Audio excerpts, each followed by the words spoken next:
Host Andreana Jackson. I'm a realtor in the Miami real estate market for the past 10 years. My office is in Miami Beach with London Foster. And today I have a great show for you. We're going to be talking about the evolution of the Miami real estate market. I have two great guests here, Karina Gonzalez from West Capital Lending. Yes, hi. Thank you so much Welcome. for having me today. Welcome.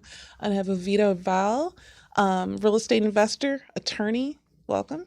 Thanks for having me. You're welcome. Okay. Well, today this is my baby. I've been a realtor again for over 10 years in the Miami real estate market, and it's a dynamic market that keeps changing. And I wanted us to talk about that.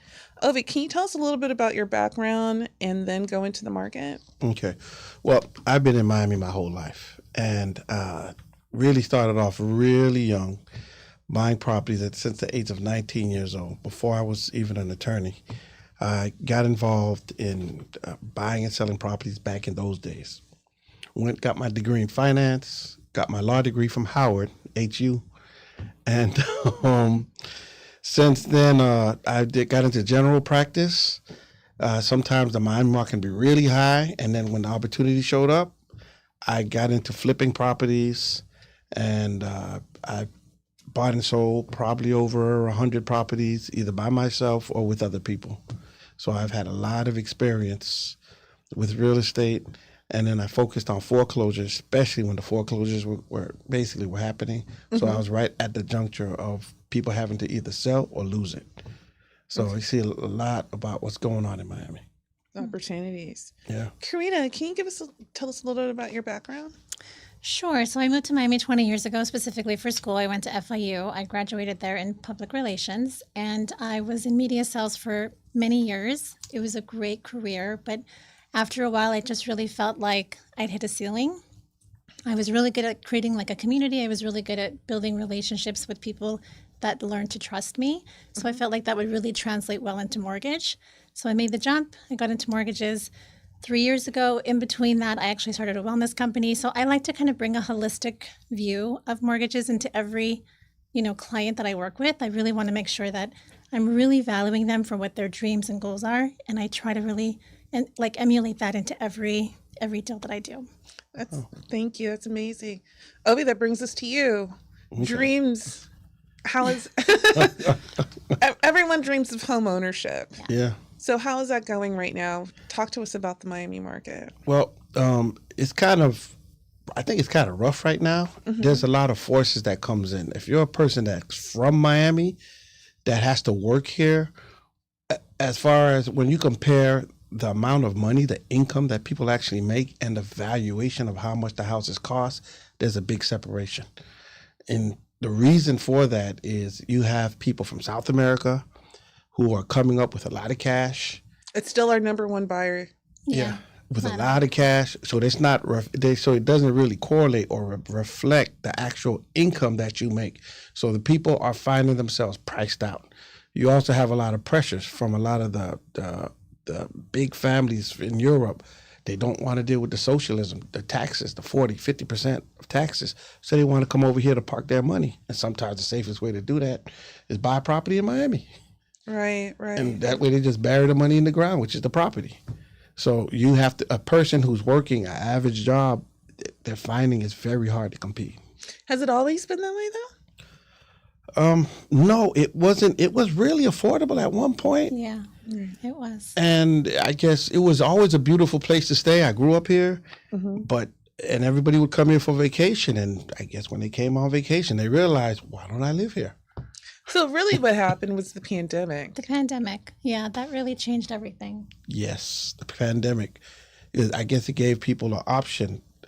Like, for example, BlackRock moved down here about a year ago. And just a company of that magnitude, you're talking about maybe 1,000 millionaires. Do you know the pressure that does to drive up real estate?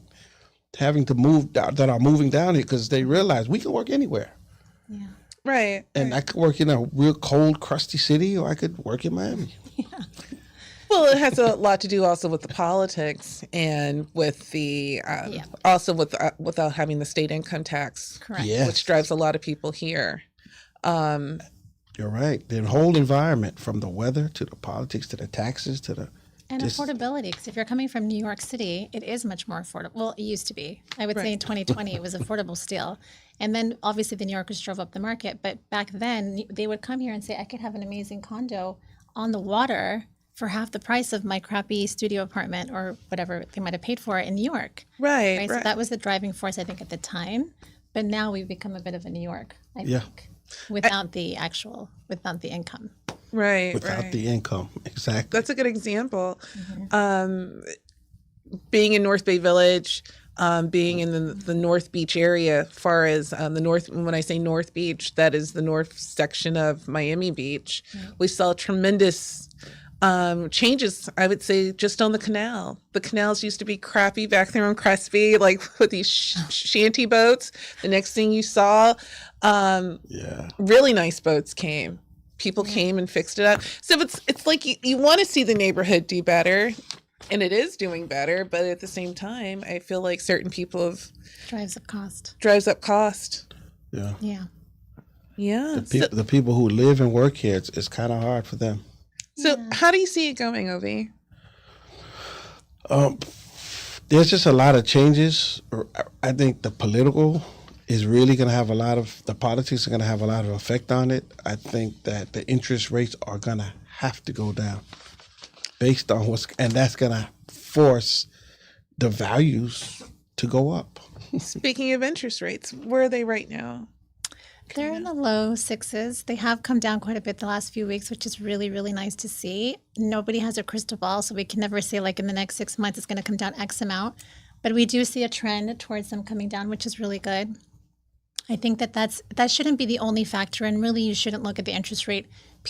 I think there was a lot of people waiting for rates to drop to like the 5s, even the 3s, which are probably not going to happen again. I'm telling you guys right now, it's probably not going to happen again unless we have some sort of epidemic or something crazy happens. War. Yeah, something really awful that we don't want to happen. You have to remember back in the 80s, interest rates were like in the 14s. So everyone thinks 7 is high, 6 is high. It's not. It's pretty average. Yeah. We could maybe get back into the 5s, which would be a really nice, I think, good place to be. We don't know when that's going to happen. We have some people refinancing now that are on FHA loans that are getting into the 5s. So there's opportunity there, but I don't think people should wait for rates to come down. I think they need to they need to see what they can afford now. If they can afford the payment, the insurance, potentially the HOA, that's what matters now. If you can afford that today, that's a great investment for you today. When rates lower, you can refinance and it's even more savings. But I don't think that waiting for the rates to come down is a smart move because nobody can time the market. And none of us can. And that's a good point, because the other problem with waiting for rates to come down, right now, the prices are pretty low. Correct. Once the rate goes down, the price goes back up because the demand goes back up. It's this game, right, of playing this. I mean, I had people that were waiting to buy in 2019, thinking for 2020 I'll do it. Nobody knew COVID was coming. Nobody knew there was a pandemic on the way. Nobody knew that was going to cause all these New Yorkers to move here. That was going to totally inflate the market. Californians, Arizonians, so many. And so I just feel like nobody can time the market perfectly. You just have to buy when it's the right time for you, which means you have adequate savings to put down on down payment and closing costs. You have good credit, good enough to at least get a good mortgage payment and a good rate. And if those things align and you can afford the others, insurance, taxes, and HOA if applicable, then it's a good time for you to buy. Truly, that's what you should worry about. Can you afford this payment? Can you afford this house? Yeah. Have you noticed that since we do have a lot of inventory, sellers have gotten a little bit more creative? Either they've decided to drop off the market and delist, which I guess Miami we lead delistings really? in the United States. That makes sense. So people who bought probably in 2021, 2022, who bought high. Yeah. And so they're going to have to, they're backing off and delisting because they don't want to take a loss. Right. My philosophy with real estate, because I've been in at such a young age and people are always asking me, when should I get in? When should I get in? I said, this is my philosophy. Don't wait to buy real estate. Yep. Buy real estate and wait. Yep. Because the long-term trend, it goes up. Right. It goes up. And everybody who's waited has regretted it. Right. I mean, is this the right? Well, my bread and butter still is our condos. Okay. Yeah, which condos are tricky right now. They're very, very tricky. I think what's important to remember is you're not just financing the buyer, you are financing the condo. The condo also has to be warrantable. It doesn't have to be. If it's not, there's programs. But what's important for realtors to know, when you have a listing and you have a condo, it is really good to be proactive, because the more you know about the condo's financials, the more you know if there's any litigation, you will better inform your buyers. The more that your buyers know ahead of time, we can know what kind of loan scenario to put them into. We know if it's going to be non-warrantable, warrantable. Those things are easily fixed, but they're much better to know ahead of time versus in the middle of financing. Take me through a best case scenario and how a realtor should approach. Say they have the buyer. Right. What should they need to do? So they should definitely ask the realtor for their financials of the The building. listing agent. Yes, thank you. The listing agent for the financials of the building. If they don't have it, which most don't, by the way, the person that can get it is the owner of the unit. It's usually on some sort of like, It's on a database. yeah, it's in a database that they have access to within their HOA. So they should be able to pull the financials. From there, it's pretty easy to read to see whether or not they have 10% in reserves. So if they don't have 10%, immediately that makes the condo non-warrantable. You can still finance, because we have many programs that allow that, but it just means that the buyer has to bring more cash to closing. So they can't do FHA, they can't usually do conventional, because 3% does not exist with non-warrantable. It's like 40%, right? No, we can do 20, we can do 15 to 20. Yeah. 15 to 20, and then if there's litigation, that's the other big red flag. So you Right. just want to make sure that, and it doesn't mean like we had one at the Marquee once where there was a litigation, but it was between a valet guy and an owner. That's not structural. Didn't affect the loan. We're fine. Say that again. Structural. It has to be structural. The litigation is something structural. That's really what makes or breaks the deal. And again, doesn't make or break, but if you go to like a traditional chase, immediately it'll get a red flag. They'll say no. That's another thing. Wow. Being in the Miami real estate market, a lot of people believe that their bank is going to help them with buying the condo. And you said Chase, you said Bank of America. Yeah, they don't. It's not the relationship of old.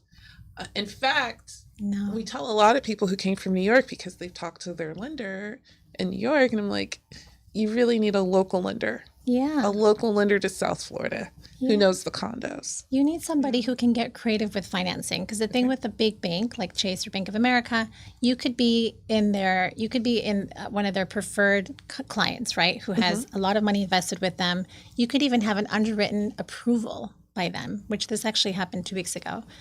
And this guy had a ton of money. He was coming in, he was buying $1 million condo. I don't remember the name of the building right now, in Miami Beach, and he was able to put down 15%, which is not normal because it's still kind of pre-construction, not quite, but almost there. They're almost sold out. And so the bank, Chase, had given him underwritten approval. So like he went to the realtor with this. He's like, yeah, I'm approved. Once they got into the deal, the building wasn't warrantable. They didn't have reserves, which is pretty interesting for a new building. And they couldn't do it. So immediately it died. So then she brought it to me. We were able to see who we could work with. We were able to price it out, and we were able to give them the same deal, better interest rate. Wow. And we were able to do it with 15% down, which is pretty good. That's really Actually, good. for over $1 million. Yeah. That's really good because normally it's 20 to 25%. Was that a local lender? Especially in the million range. Yeah. Was that a local lender? She's a local lender. Yeah. That would be me. But the difference is I'm a mortgage broker, right? So I work with 170 lenders. That's the difference. Chase is Chase. Chase is the lender. I work with 170. So that's the whole point of it, working with the brokers. We broker it out to see what is the best possible scenario we can get for this client. What's the best rate and the best loan program, which also means we can get really creative with financing. Because if you do run into non-warrantable, non-QM, which is just non-qualified mortgage, another word for non-warrantable, then we can actually take that and it's not a dead deal. We can revive it because we can shop it around to our lenders and say who would be the best fit for this scenario. So that's really where we stand out.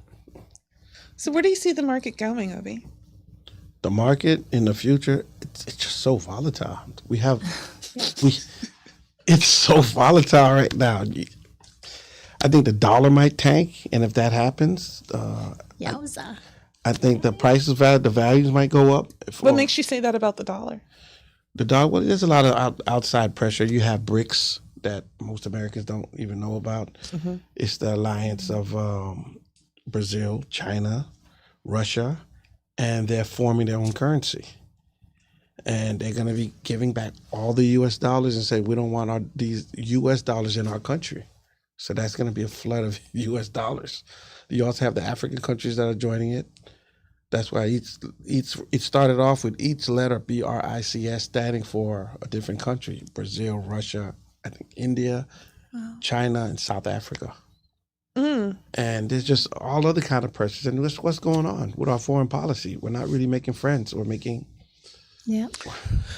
friends. And that was one of the other issues. Our number one buyer is South America, with different policies as far as ICE, things like that, not making them feel welcome.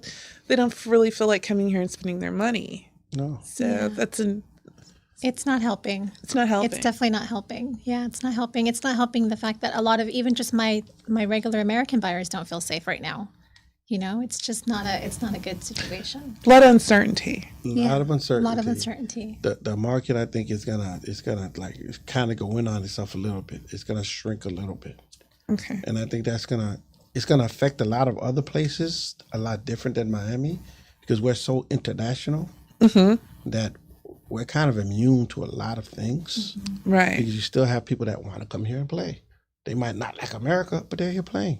Right. It's still a safe bet. Yeah. So that's going to kind of shelter us a little bit. So I just don't think we're going to go up the way we have been going up, but I think we're going to have, a slow progression, 4%, 5%. When you say it's going to shrink, do you mean pricing wise, or do you mean? I think our economy, the GDP, is going to go down. I see. Because they've convinced all the guys doing all the construction, all the people farming, that they're the problem and we need to get rid of them. So I don't know how. Well, it's definitely going to drive up the cost of goods. Well, I did see that that's one of the problems affecting our builders. They have a really big problem with retaining construction workers right now. One, you've gotten rid of I guess you want to say people who've come here. Cheap labor. Okay. Say it. Cheap labor. So you've gotten rid of that market. Now you're turning to Americans who are unskilled, and we're not necessarily training them to do this. Which and who don't want to pay it, who don't want to work for the same price. So guess what? It's going to make things more expensive all around. Yeah. Yep, not just of vegetables or of goods, but of real estate as well. Because if they're, Americans aren't going to want to work for the same price as someone who's just coming in to work, to work and send money to their families. Right. It's a different entity. And I think they've targeted really the working class immigrants.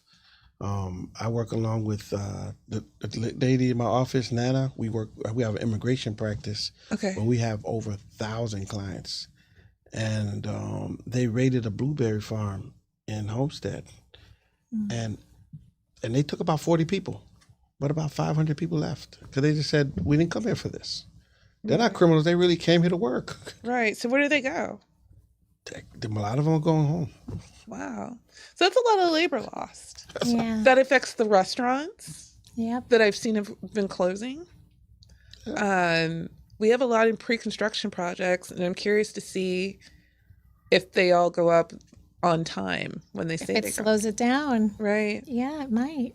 It's interesting how it's such a trickle effect that people don't think about, I think. But now that they're seeing it like firsthand, we're kind of starting to see like the effects of it. Yeah. It's really interesting it's going to be, the next 3 years are going to be interesting to see where it all lands. Yeah. Hopefully we learn our lesson that we're really more connected. You can't affect one part of society without affecting everybody else. Yep. Hopefully we learned that. And that we were built on immigrants. We truly were. And I know that's a whole different political conversation.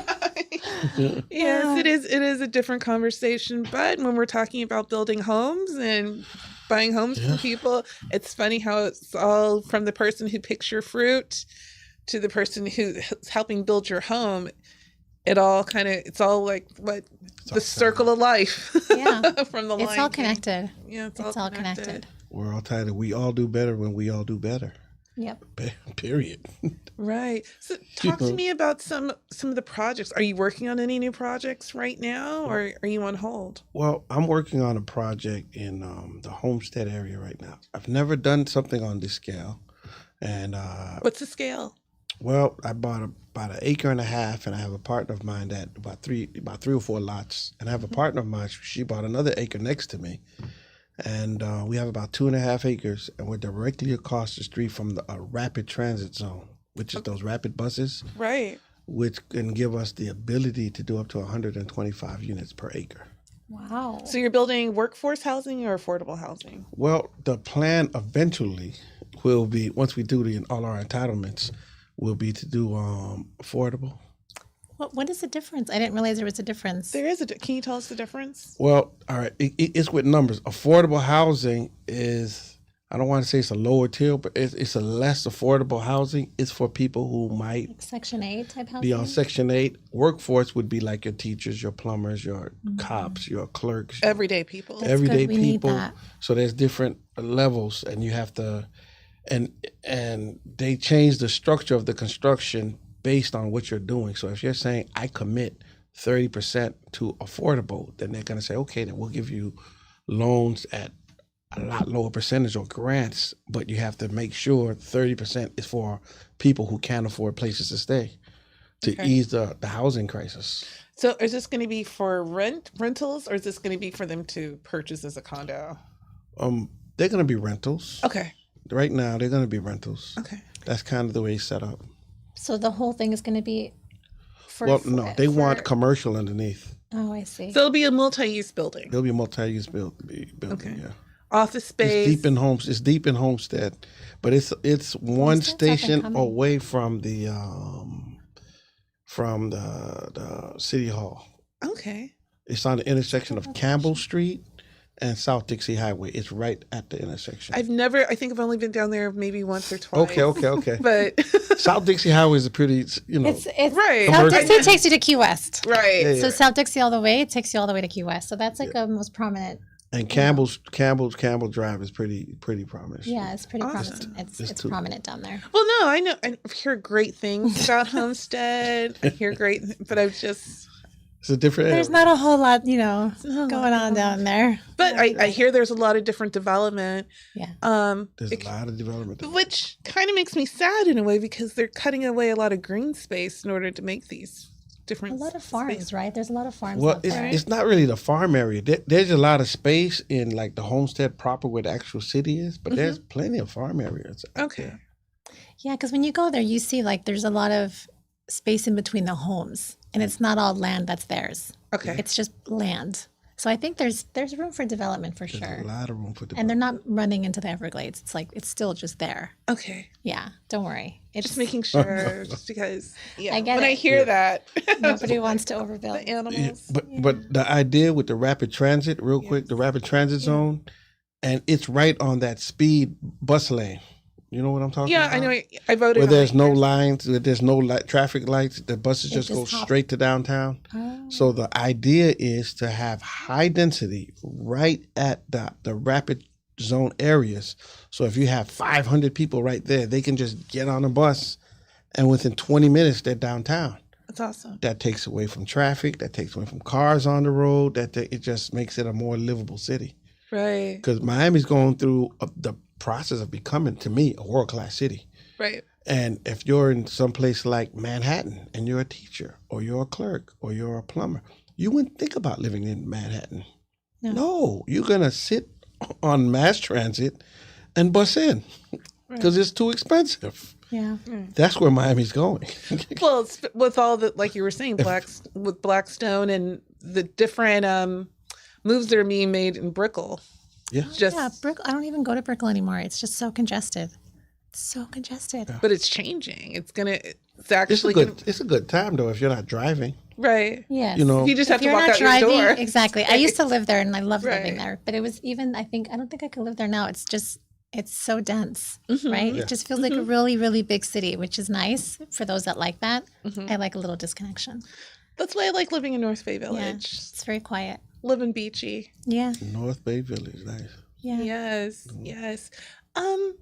we have a few minutes left. What can you leave us with, Ovi, as far as an investor such as yourself? Let's say there's an investor sitting on the sidelines, wants to jump in. What are you going to tell him? I mean, well, she sounds pretty impressive. You first got to get a lender. Financing. Right. You Get the can't if your financing, yeah. financing is not together, you can't get nothing done. It's just unless you're just paying cash for everything. Right. You have to be willing to go after deals. You can't wait till somebody lists something. Out of the almost 100 properties I've bought, I probably never bought off of a listing. It's usually when somebody has something listed, it's pretty close to retail. If you want to buy retail, fine. But if you really want a deal, you're going to have to go off-roading. Okay. It's not on the main road. What do you do? Knock on doors? I would knock on doors. I would just different things. Usually when somebody doesn't buy the property, usually they'll sell it at a better deal. Okay. Meaning if they inherited the property or if the husband had it and they got it through a divorce, and if they didn't buy the property, they usually don't value it and they're willing to it's a headache to them and they don't want it. Right. You have to pay the taxes, the upkeep. They don't want to deal with it. Yeah. Those were the deals that I found, amazing deals. Awesome. Mm-hmm. So, Karina, you're not only, you kind of touched on it, you're not only a mortgage professional, but you're also on your own wellness journey as well. Yes. And the balance is about wellness. I love that. We talked about the health of the Miami real estate market. We've talked about different lending trends going on. Yeah. So tell me about your other passion. So I have been on my own wellness journey, similar to you, probably for, 10 years. Oh, Yeah, just trying to really, how do I say this? Create alignment within myself, within my thoughts, beliefs, actions. I do a lot of Joe Dispenza. Love his meditations. And when I was in between, when I left my career in media sales and I was starting this mortgage thing, this business in mortgage, I launched a company called Future Self Journal, which is a prompted journal where you can kind of like align your thoughts, beliefs, and actions every day. It's really beautiful. It's just something that I really needed at the time. And I think a lot of people use, they benefit from it as well. And I actually brought you one as a gift for having me on your podcast. So thank you so much. I hope you enjoy it. I didn't get one. I'll get you one too. Don't worry. I've got one for you in the car. It sounds really interesting. Yeah, it's great. It's really beautiful too. Yeah, it was actually our first retailer was Soho Beach House. Would you consider that inspirational or motivational? Or motivational and also just alignment, right? You're aligning because I think even before any calls or before I go on Zooms with clients, I try to align my own energy so I can bring my best self to that call, my best self to the client, etc. And I think if we do that every day, it's called like kind of priming yourself. You're setting yourself up for success for that day. Wow. As best as you can, because the minute the phone starts ringing and the emails, like you can get dinged in many, many ways and you can kind of get pulled in different directions. And I think it's important as much as you can to continuously align throughout the day. Beautiful. That's great because I can hear it in your voice when I talk to you. You sound calm. Oh, thank you. You sound intentional. Thank you. And every time I talk to you, just like a peaceful person. Not always the case, but thank you. I really appreciate that. It's definitely a practice. And what I really like about the book is when you open it up, it says, today I choose to be grateful for. Yes. Why am I grateful for this? Yes. Today I will work on letting go of. Yes. And I think so many of us. We all have so many things we need to let go of. And I think gratitude is like the foundation for anything. Right. For things to blossom, for growth, for success, for abundance. Gratitude kind of has to be that foundation. Well, thank you. Thank you for this. Thank you. And I will. I'm excited to hear how you like it. I'm already impressed. I love it. Thank you. Thank you. It's a bonded book. Right? I love it. I love it. We have a few seconds left. I want to thank you all for this great conversation today.